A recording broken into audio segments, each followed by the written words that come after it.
भागवती जी कहते हैं कि अपने रसोई में आंवला, हरड़े, बहेड़ा, इन तीनों के बाद कोई अच्छी चीज है तो अजवाइन, फिर उसके बाद बोला तो जीरा, फिर उसके बाद बोला तो हींग, और उसके बाद फिर वो बोलते हैं सबसे अच्छी चीज है मेथी का दाना। इस मेथी के दाने के बारे में इसकी जो विशेषता है मेथी की, ये वात नाशक है और कफ नाशक है। वात और कफ दो बीमारियों को जड़ से खत्म करने की शक्ति इस मेथी में है। मेथी पित्त को बढ़ाती है, वात को कम करेगी, कफ को कम करेगी, पित्त को बढ़ाएगी। इसका मतलब ये हुआ कि मेथी उपयोग अगर आप करते हैं तो वात की बीमारियां खत्म हो जाएंगी पूरी तरह से, और कफ की बीमारियां खत्म हो जाएंगी पूरी तरह से। पित्त की बीमारियां बढ़ सकती हैं क्योंकि मेथी पित्त को बढ़ाती है। तो जिन लोगों को पित्त की बीमारी पहले से है, उनके लिए विनती है कि वो मेथी का उपयोग ना करें। जिनको पित्त की बीमारी पहले से है, वो मेथी का उपयोग ना करें। पित्त की बीमारी आप समझते हैं, एसिडिटी होना, हाइपर एसिडिटी होना, अल्सर होना, पेप्टिक अल्सर होना, मुंह में पानी आना, खाने का हजम नहीं होना, खाना खाने के 2-3 घंटे बाद भी खाने का टेस्ट मुंह में रहना, डकारे आना वगैरह वगैरह, हिचकी आना, ये ज्यादातर पित्त से जुड़ी हुई बीमारियां। तो मेथी के लिए भागवती जी कहते हैं कि पित्त के रोगी छोड़कर वात और कफ के रोगी इसको भरपूर मात्रा में ले सकते हैं।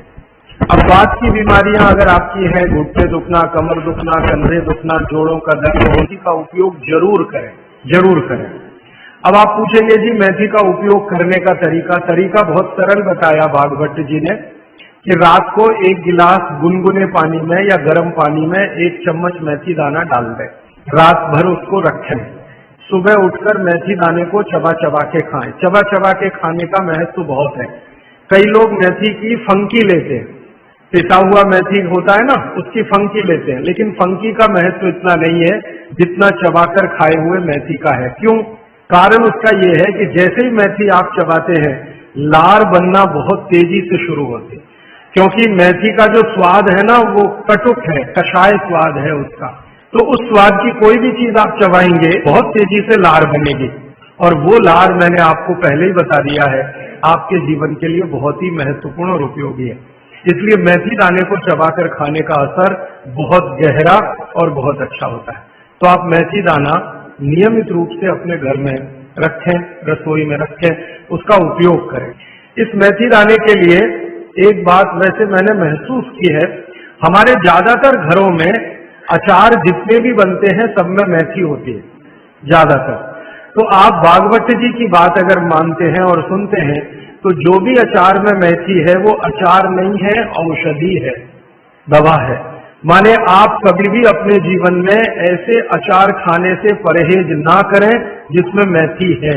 मेथी है तो जरूर खाएं, वो चाहे आम का अचार हो, चाहे कोई भी दूसरा नींबू का हो, या जो भी अचार आप डालते हैं, अगर मेथी है तो जरूर उस अचार को आप खा सकते हैं। कुछ अचारों में मेथी के अलावा ये भी होती है, अजवाइन होती है।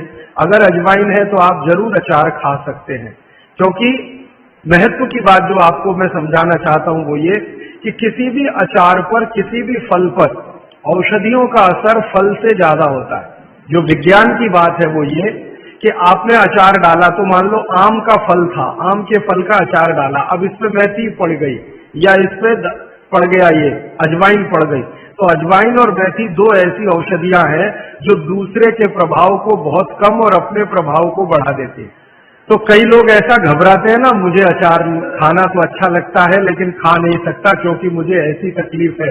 मैं आपको ये कहना चाहता हूं कि अगर मेथी पड़ी हुई है किसी भी अचार में और आप वात के रोगी हैं या आपको कफ की तकलीफ है, तो बेझिझक वो अचार खाइए, तो अचार के साथ मेथी जाएगी। और अचार में पड़ी हुई मेथी का असर वो 20 गुनी ज्यादा होती है। तो इसलिए अचार में पड़ी हुई मेथी जितनी पुरानी होती जाएगी आपको उतनी ही लाभकारी। और ठीक यही बात उन्होंने अजवाइन के लिए लिखी है कि अजवाइन अचार में पड़ गई है तो आप समझ लो कि वो बहुत गुनी बढ़ गई है। कोई भी MBBS MD डॉक्टर से पूछ के देख लीजिए, उसके बारे में कुछ नहीं जानता, और चूंकि वो जानता नहीं है तो अनजाने में कह देता अचार मत खाओ जी, हाँ नहीं तो ये हो जाएगा वो हो जाएगा।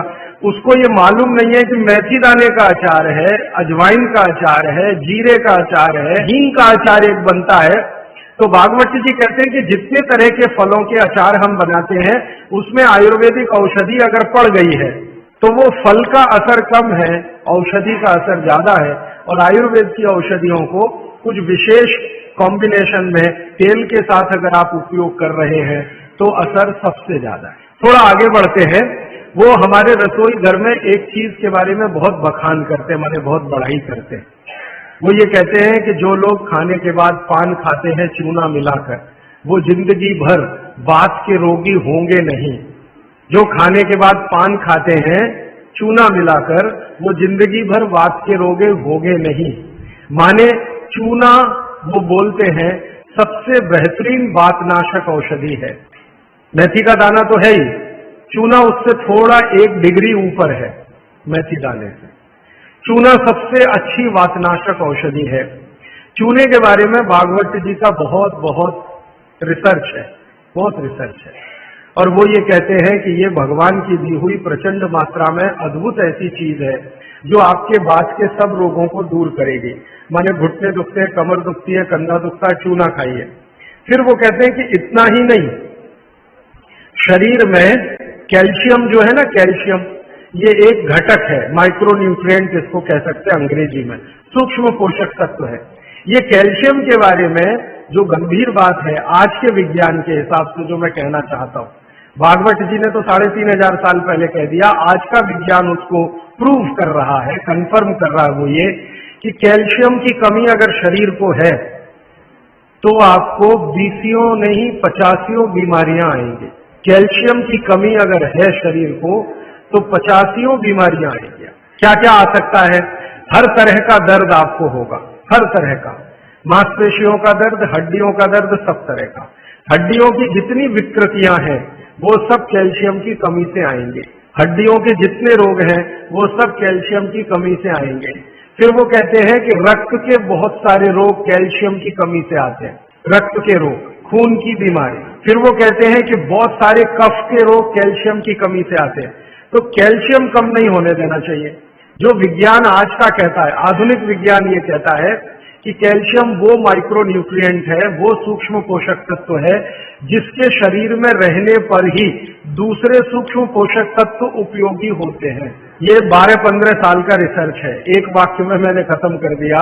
कैल्शियम की उपस्थिति में ही बाकी सभी सूक्ष्म पोषक तत्व उपयोगी होते हैं। इसका मतलब ये है कि अगर आपको शरीर में विटामिन सी का असर देखना है तो कैल्शियम चाहिए, विटामिन ए का असर देखना है तो कैल्शियम चाहिए, विटामिन बी का असर देखना है तो कैल्शियम चाहिए, अगर विटामिन डी का असर देखना है तो भी कैल्शियम चाहिए, विटामिन के का असर देखना है तो भी कैल्शियम चाहिए, प्रोटीन अच्छे से आपके शरीर को काम में आए तो कैल्शियम चाहिए, कार्बोहाइड्रेट ठीक से आपके शरीर को मदद करे तो कैल्शियम चाहिए, फैट्स आपके शरीर में डिसॉल्व होते रहें और जहां जरूरत है वहां लुब्रिकेशन में मदद करते रहे तो कैल्शियम चाहिए। माने समझ लीजिए कि कैल्शियम अगर नहीं है तो शरीर में सब कुछ बीमारियां आने ही वाली है। इसलिए कैल्शियम की उपलब्धता शरीर को होनी ही चाहिए। अब इसके बारे में भागवत जी कहते हैं, आधुनिक विज्ञान ने अभी प्रूव किया, भागवत जी पहले ही कह गए कि हमारे शरीर की 40 वर्ष की उम्र तक, 40 से 45 वर्ष की उम्र तक जो कुछ भी हम खा रहे हैं इसी में से हमको कैल्शियम मिलता रहता है। सबसे ज्यादा कैल्शियम आप जानते हैं दूध में है, दूध, फिर दूध के बाद दही, दही के बाद मट्ठा, मट्ठे के बाद मक्खन, मक्खन के बाद घी, इन सब में भरपूर कैल्शियम है। फिर आपने खाया संतरा, मौसम्मी, नारंगी, अंगूर, द्राक्ष, जो भी खट्टे फल, आम वगैरह वगैरह, सब में कैल्शियम भरपूर मात्रा में है। फिर सबसे ज्यादा कैल्शियम फलों में माना जाता केले में है। केला भरपूर खाना चाहिए क्योंकि कैल्शियम का सबसे बड़ा भंडार है और आसानी से हजम होता है। तो ऐसे जो फल हैं इनका जो कैल्शियम है ये 40-45 साल तक हमें आसानी से मिलता रहता है, क्योंकि शरीर की जो बायोकेमिस्ट्री है 40-45 साल तक एकदम दुरुस्त और तंदुरुस्त रहती है। जठर अग्नि भी तीव्र रहती है, बाकी सब फंक्शन ठीक है। लेकिन जैसे ही 45 की उम्र खत्म होती है, माताओं को ये बात विशेष रूप से कह रहा हूं, बहनों को, माताओं को, जैसे ही आपकी 45 की उम्र पूरी होती है और आपका मेंसेस साइकिल बंद होता है, मासिक धर्म आपका बंद होता है, उसी समय आपको कैल्शियम हजम होना कम होना शुरू होता है। आप कितना भी ये सब चीजें खाएं, केला भी खाएं, ये भी खाएं, लेकिन कैल्शियम उतना पूर्ति नहीं करता, क्योंकि कैल्शियम को शरीर में डाइजेस्ट कराने वाला जो हार्मोन है वो तभी तक आपको है जब तक आपकी मासिक चक्र की शुरुआत है। मासिक चक्र बंद होते ही ये हार्मोन कम होता है। आप जानते हैं कई हार्मोन कम हो जाते हैं, तो कैल्शियम डाइजेस्ट होना बहुत मुश्किल होता है। तब आपको जरूरत पड़ती है कि बाहर से कैल्शियम लें। इसलिए सब माताएं इस बात को ध्यान दें और इसको गांठ बांध लें कि 45 की उम्र होते ही चूना खाएं, क्योंकि अतिरिक्त बाहर से कैल्शियम उसी से मिलेगा। चूना जरूर खाएं आप सबके लिए, और आपको भी है चूना खाएं, क्योंकि आपकी उम्र भी 45 की जब पूरी होगी तो ये जो कैल्शियम है वो आपके लिए पर्याप्त नहीं है जो फलों से और सब्जियों से आ रहा है, कुछ अतिरिक्त चाहिए। और चूंकि बाकी सब माइक्रो न्यूट्रिएंट्स कैल्शियम की उपस्थिति में ही काम आएंगे, इसलिए इस पर ध्यान दीजिए। तो शायद इसलिए इस देश में एक परंपरा विकसित हुई है पान खाने की। ये पान खाने की परंपरा बहुत वैज्ञानिक है, बहुत ही वैज्ञानिक। जिसने भी शुरू की वो बागवट का पक्का चेला रहा होगा, बहुत समझकर उसने ये शुरू की। और ये अद्भुत है। अद्भुत मैं इसलिए कह रहा हूं कि भारत की सब जातियों में उत्तर से दक्षिण, पूरब से पश्चिम ये परंपरा है। कहीं भी चले जाओ, आप सिक्किम में चले जाओ, अरुणाचल में चले जाओ, वो भी पान खाते हैं। और आप धुर दक्षिण में आ जाओ तो यहाँ भी है, उत्तर में चले जाओ, कहीं भी चले, तो ये पान खाना भारतीय सभ्यता का एक बहुत महत्वपूर्ण अंग है जो स्वास्थ्य से जुड़ा हुआ है। बस ध्यान इतना ही रखिए कि पान जो है चूने का ही खाना है। पान जो है चूने का ही खाना है। पान कभी भी कत्थे वाला ना खाएं, क्योंकि कत्था आपके लिए उतना उपयोगी नहीं है। कत्था स्वाद के लिए आप उपयोग करते हैं, चूना औषधि के लिए उपयोग करते हैं।